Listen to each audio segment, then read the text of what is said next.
ቤቴ ነው። እንዴት እንደዚህ አይነት ሀሳብ ታስባለህ? እና አንቺ ልንግባባ አልቻልንም። እና እንደዚህ አይነት ውሳኔ የሚያስወስን ነገር ምን ተገኘ? ምንም የማያስወስነኝ ነገር ስላለ ማለት እዚህ የምቆይበት ነገር ምንም የለም። እንደፈለግክ ደስ ሲልህ መተህ ከአንቺ ጋር ሆናለሁ፣ ደስ ሲልህ ተነስተህ ደግሞ ይሄዳለሁ እንድትለኝ አልፈልግም። እኔና አንቺ Dhugaarbii viidiyoon irraa nama daaffisallee nama rifachiisallee bareedduu ta'uu na dhiisaa gaama diraamichi dhumeera. Diraamaa booddee qalabatii jira gurra keessanitti agalushi waldalanii wayii adda ba'an jiran dhugaarbii. Diraamaa booddee qalabatii kun qalabatii ga'ee natti fakkaata. Sadii kana wal taraaramanii miti sana immoo qalabatii bakka kan biraan jiru.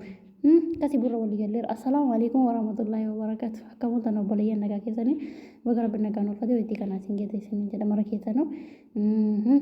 Rifachiisaa ta'uusi duddubbeen isaa kaayirii qaba beektanii maaliif jennaan ijoolleen kun boryoo waliin araaramanii waliin nagooman har'a bashaakila uuman boriin nagoomu kana booddee weelaas gammachuun jara qalabatii ta'a jechuudha kan biraan jiru. Kanaafuu inshaallahu hundaafuu keeriidha. Diraamaan dhumee jira.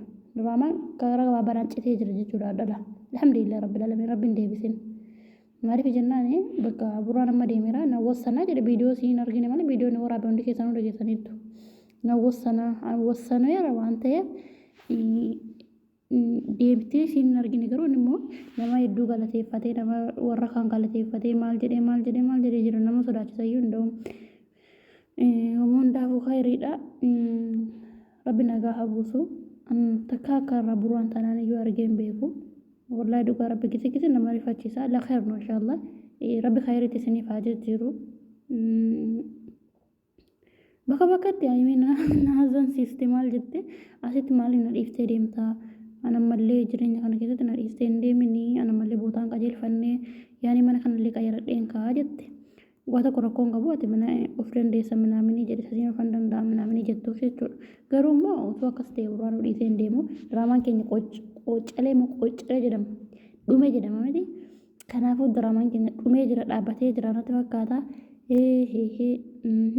kana booddee bilaas ishkii fataa jedhaa ishee obboleeyyan dhugaa rabbii tokkoon keessan qalbii keessan hin cannaqinaa sammuu keessan hin rabbashinaa diraamaan dhume malee waa tokkollee hin jiru gara taragaaggaati gara mataa keessanitti deebi'aati borii immoo guyyaa lama sadii buraan hin fugaaman badaa maaliif miidiyaa irratti mataa kootu qilleensa barbaada jireenya kun ta'uun barbaada.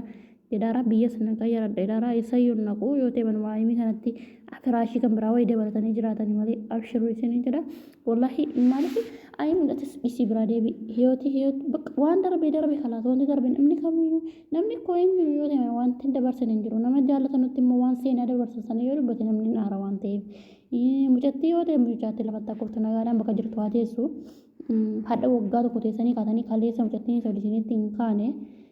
La khair no bakka mee isaati nagaa buusaati jiraadhaa sanii jedha mee gara birraa abdiin kun obboleeyyan gara boriitti gammachuu ta'a innarraa viidiyoo nama rifachiisa wallahi baay'ee nama rifachiisa illee nama naasisa la khair no bakka umoo hundaafuu khayriidha yoo jenne immoo eenyu ishee miti inshaallah abdiin kutinaa ishee nama abdii kuteetu haa ta'a malee wallahi hin beeku anarraa isa dhumaa na fakkaata sosa dhumaan taane hin jedhu ijoolleen immoo buraan galateeffataara maqaa isaatiin bakka jiraatiin godaanaa warra karaarra ta'an masaakina nyaachisaa jiru waa hedduutu jedhamaa jira waan ta'eef das nama jedha wallahi la khayr no inshaallah baggoodhaafi rabbi khayriin ufaa godhu buraa faayimii immoo rabbi nagaa isinitti buusu qalabatii hojjedhaa ishee amma kalaas yes cikicikii danda'an jiru.